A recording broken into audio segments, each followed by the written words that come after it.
Bonjour, aujourd'hui on va parler du thème de la nouvelle lune du 1er février 2022. 1er février 2022 à 5h47 GMT, Greenwich Mean Time. Donc pour la France il faut rajouter une heure. Ça vous donnera un thème qui aura le mérite d'avoir un ascendant, des maisons qui pourront être aussi analysées. Ça peut être intéressant. Voici donc cette carte du ciel, avec évidemment cette nouvelle lune ici. La nouvelle lune, c'est ce qu'on appelle aussi une conjonction soleil-lune, qui provoque souvent d'ailleurs des éclipses lunaires ou solaires, selon que c'est une nouvelle lune ou une pleine lune. Et comme vous pouvez le voir, donc cette nouvelle lune se produit à la longitude de Saturne, ou tout moins très proche de Saturne, conjonction également avec Saturne, on peut le dire. C'est important, parce que Saturne représente tout ce qui pèse depuis déjà quelque temps. D'ailleurs, Saturne représente le temps et la rigueur du temps. Donc l'influence du temps qui passe sur tout ce qui vit sur cette terre, évidemment, et qui doit un jour, malheureusement, disparaître. Donc, le fait est que cette position de Saturne, qui est mise en surbrillance, si on peut dire, par cette nouvelle lune, qui représente quand même un moment qui a un rapport avec la notion de cycle, donc c'est le début d'un cycle lunaire, et ce début de cycle présuppose qu'on s'engage dans une forme de commencement, on débute quelque chose, on s'engage dans un nouveau projet, on démarre.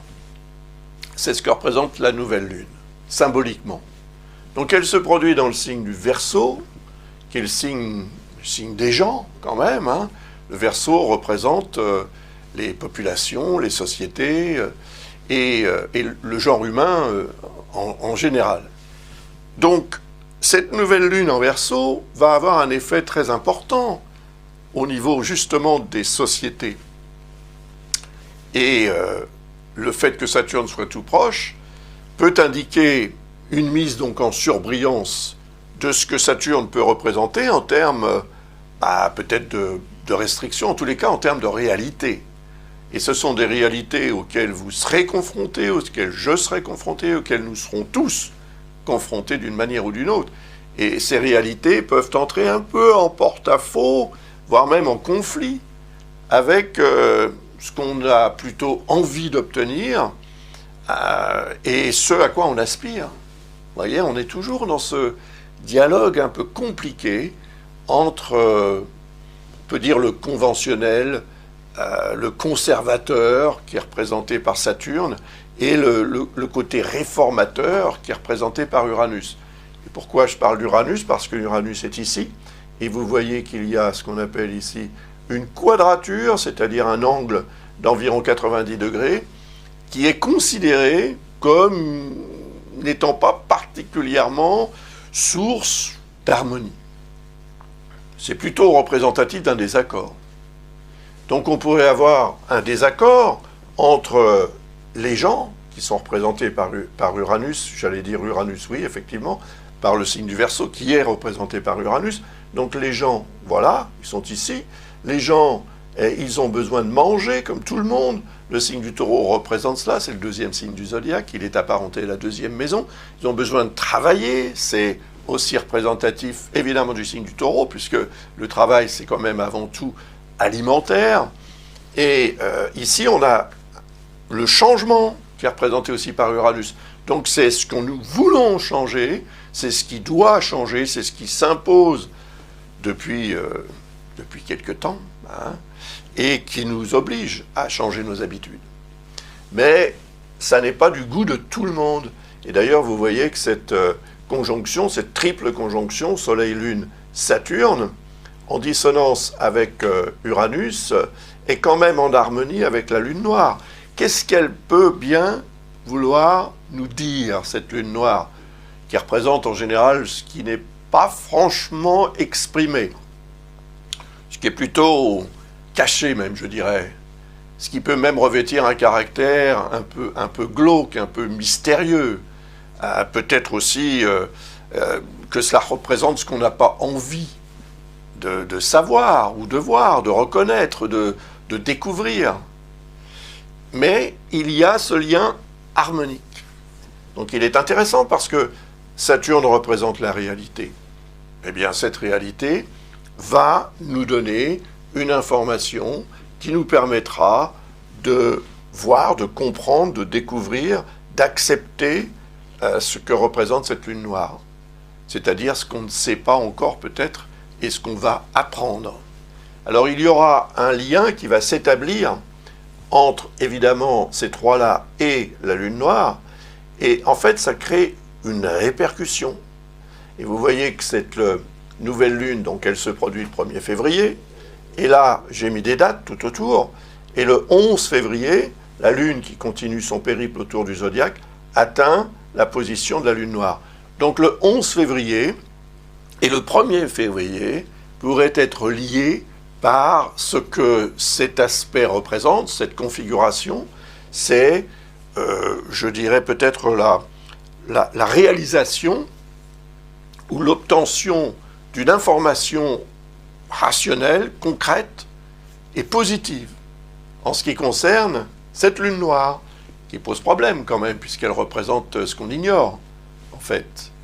Et ce qu'on ignore est peut-être parfois plus intéressant de continuer à l'ignorer plutôt que de savoir ce qu'il en est. Mais là, on a quand même quelque chose de très concret. Et si cette nouvelle lune, qui est quand même représentatif d'une nuit sans lune, en fait, puisque la lune va être absorbée par la lumière solaire et on ne la verra plus. Donc c'est une nuit sans lune, noire, complètement noire. Et la lune noire, elle est là en harmonie avec cette nuit sans lune, avec ce Saturne qui représente la réalité, qui représente aussi l'effort que l'on peut fournir, tout un chacun, pour obtenir ce qu'on désire dans la vie, pour l'obtenir de façon concrète et durable. Mais il y a cet Uranus qui peut être quelque part un peu le fauteur de troupe. Ça veut dire qu'il peut y avoir une discorde entre la réalité que l'on se doit d'imposer et de s'imposer, et puis peut-être aussi le besoin de changer d'air. Donc peut-être le besoin de changer tout simplement, le besoin de renverser ce qui semble être, comment dirais-je, une source plutôt de frein et de blocage, plutôt que le contraire. Uranus, c'est la liberté qu'on désire. Il y aura aussi un lien entre ces deux-là, bien évidemment, en termes de temps. 1er février, 7 février, vous voyez, 7 février, la Lune arrive à longitude d'Uranus. Ce que certains d'entre nous n'auront pas peut-être compris, n'auront pas voulu accepter, ce qui aura peut-être produit une espèce de tendance à faire un pas en avant et deux en arrière, ça c'est cette dissonance Saturne-Uranus, elle représente ça. Et pourtant, le fait que la nouvelle lune se produise toute proche de Saturne montre quand même un cycle lunaire qui sera marqué par cette réalité représentée par Saturne. Donc quelle est cette réalité dans votre vie? Eh bien, c'est vous qui savez, bien évidemment, et c'est cette réalité-là qu'il va falloir quelque part imposer, en tous les cas mettre en avant, et si possible mettre en lumière, en évitant cette confrontation entre le « je veux, je ne veux pas », ou bien j'accepte, je n'accepte pas. Vous voyez, c'est ce que représente un peu cette dissonance entre Saturne et Uranus, qui va se manifester aux alentours du 7 février. Et nous avons ici des liens très bénéfiques avec Mars, Vesta, Vénus, qui sont dans le signe du Capricorne. Alors vous voyez ici, on est le 29 janvier, c'est-à-dire à peu près 3 jours avant la nouvelle lune. Et pendant cette période, la Lune va traverser le signe du Capricorne et elle va passer à la longitude de Mars, de Vesta, de Vénus, de Mercure et de Pluton. C'est une période importante. C'est la période pré-nouvelle Lune. Donc c'est la période pré-commencement du nouveau cycle lunaire. Donc c'est la période aussi qui représente un moment fort en termes de ce que vous devrez, vous, peut-être, préparer si vous avez l'intention de vous lancer dans un projet ou de vous engager dans une logique de nouveau départ en fait, aux alentours du 1er février, ou peut-être même le 1er février, parce que c'est quand même aussi une date, ça. Commencer quelque chose en début de mois, voilà, ça parle. Et un vent, donc pendant ces 2 jours, vous avez Mars, l'action, vous avez Vénus, la création, l'amour, l'affectif et tout ce qui peut en découler, Vesta, l'harmonie et le bien-être qui en découle, et puis on a Mercure, le mental, et Pluton, ce qui doit être justement remis en question.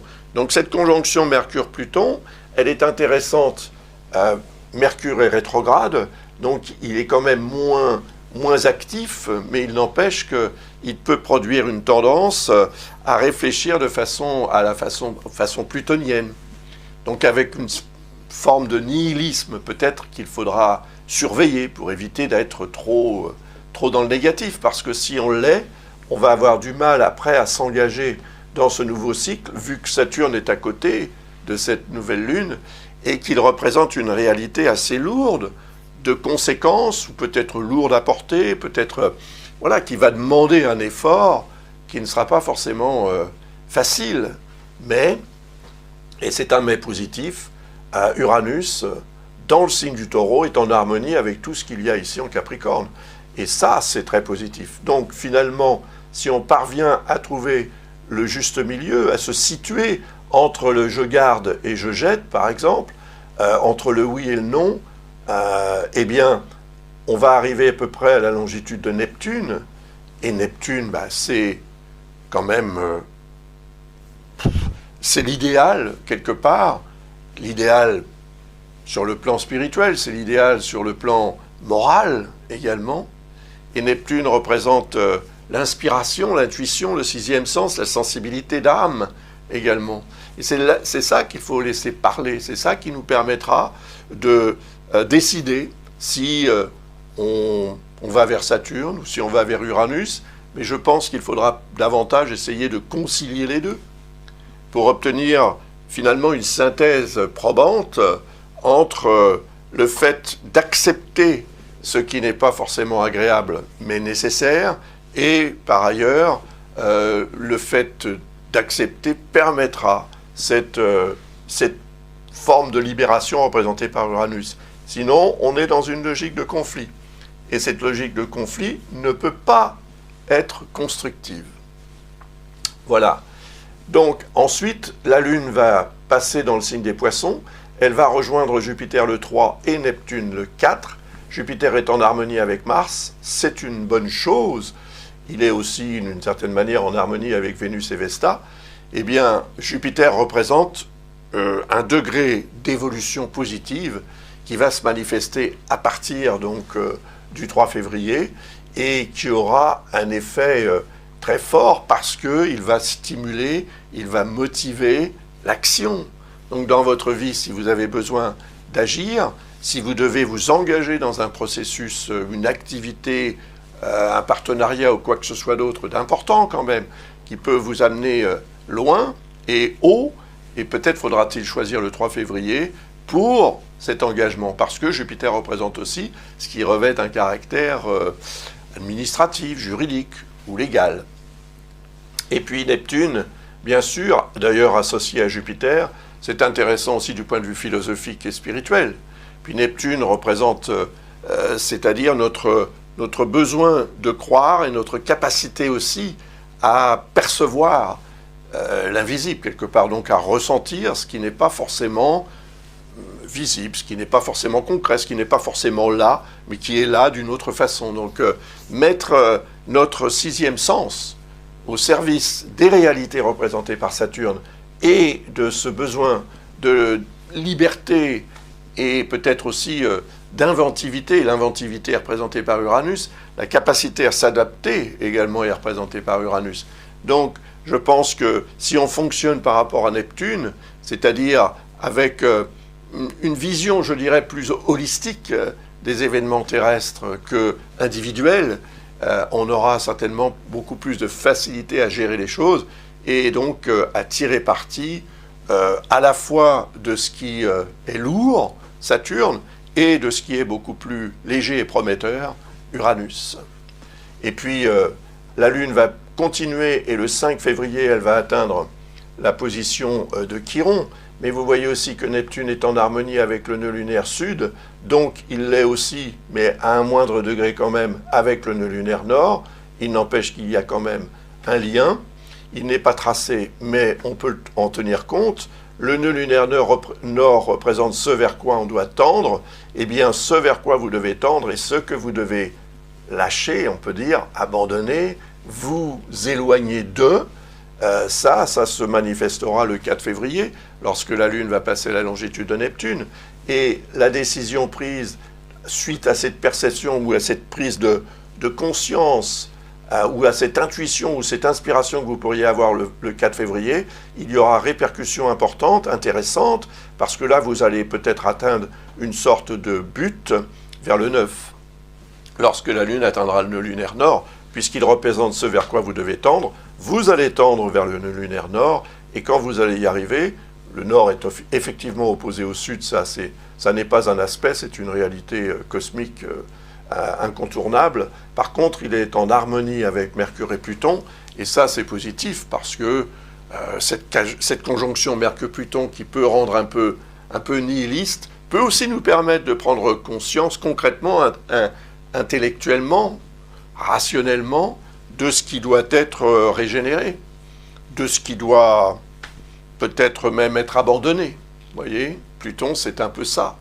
Donc, remettre en question et ensuite progresser vers le but à atteindre. Alléger, en fait, son véhicule existentiel permettra d'atteindre plus facilement le but éventuel que vous pourriez avoir. Et le 9 février pourrait être une date importante. Donc, je reviens à ce que je disais tout à l'heure à propos de la Lune qui traverse le signe du Bélier. Elle va rejoindre Chiron le 5, et ce Chiron, il est quand même en dissonance avec Mars, Vénus et Vesta. Là, ça veut dire qu'il peut y avoir un degré d'émotionnel qui va interférer avec la capacité que l'on devrait avoir de contrôler cet émotionnel pour éviter les réactions excessives, impulsives, voire même agressives, qui pourraient entraîner des conflits, produire des disputes. Bon, c'est pas trop grave, mais ça peut devenir un argument, ça peut devenir un conflit, ça peut même devenir une source d'incident ou d'accident, puisque ça représente aussi la façon dont on se comporte. Donc les gestes et la façon de se précipiter, par exemple, vers quelque chose ou quelqu'un, peut entraîner une augmentation des risques d'incidents, d'erreurs, bien sûr, et d'accidents. Et puis, c'est la santé aussi que représente Chiron. Donc, ça veut dire qu'on peut avoir aussi un moment aux alentours du 5 février un peu délicat en ce qui concerne les questions de santé en général. La tête est représentée par le signe du Bélier où se trouve Chiron. Mars représente le signe du Bélier. Allez, il est en Capricorne. C'est le signe aussi qui représente les os, les articulations, etc. Donc il peut y avoir pour certaines personnes, peut-être plus particulièrement les Béliers ou les Capricornes, des risques d'incidents ou d'accidents, avec peut-être des risques de fractures. Si vous allez faire du ski, par exemple, et que vous êtes Bélier ou Capricorne, faites attention. Mais faites attention aussi, quel que soit votre signe. Parce que finalement, cette configuration-là, elle est dans le ciel. Et elle concerne tout le monde, parce qu'on est tous, nous, au centre, voyez, de ce système. Et étant au centre de ce système, on en reçoit à différents niveaux, c'est vrai, et dans différents domaines, et de façon différente d'un individu à l'autre, mais on les reçoit, ces énergies. Et il faudra donc quand même, quel que soit votre signe, faire preuve de vigilance. Alors je dis le 5 février, mais c'est un peu avant, un peu après aussi, puisque le transit de la Lune dans un signe dure environ 2 jours et demi. Et puis donc la Lune va rejoindre Uranus, on l'a vu tout à l'heure, et ça crée en fait le lien. Vous voyez, ça crée un lien avec ce que vous aurez fait éventuellement entre le 29 janvier et le 1er février, avant donc cette nouvelle Lune, et ça crée un lien aussi par rapport à ce que vous déciderez ou pas aux alentours de cette nouvelle Lune, le jour de cette nouvelle Lune, peut-être même à l'heure de cette nouvelle Lune, bien que beaucoup d'entre nous seront encore au lit à cette heure-ci, 5h47, et puis ça dépend aussi d'où vous êtes. Hein. Si par exemple vous vivez au Canada, il faut retirer, je crois, 5 heures ou quelque chose comme ça.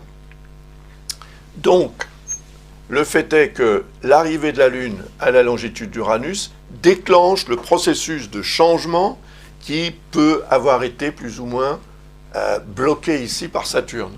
Donc, cela peut changer les choses, vraiment. Ce qui n'était pas possible le 1er devient possible le 7. Et si ça devient possible, c'est parce qu'on aura agi en conséquence entre le 29 janvier et la nouvelle lune du 1er février. Et c'est l'action qui est représentée par Mars qui va déterminer si oui ou non on obtient satisfaction. Parce que Uranus est quand même en dissonance avec Saturne et cette nouvelle lune. Il faut le rappeler, je le rappelle. Donc après, on a la lune qui va arriver à la longitude du nœud lunaire nord, je vous en ai parlé tout à l'heure, et ensuite, elle va arriver à la longitude de la lune noire. Cette lune noire qui est en dissonance avec Neptune, elle est quand même symbolique aussi de ce qu'on peut avoir tendance à croire, de ce qui n'est pas forcément visible. Donc l'invisible peut laisser la porte ouverte à toutes les spéculations. Et cela ne serait pas forcément non plus très positif, parce que finalement ça augmenterait plutôt le marasme, ça augmenterait l'incertitude, la confusion, plutôt que le contraire.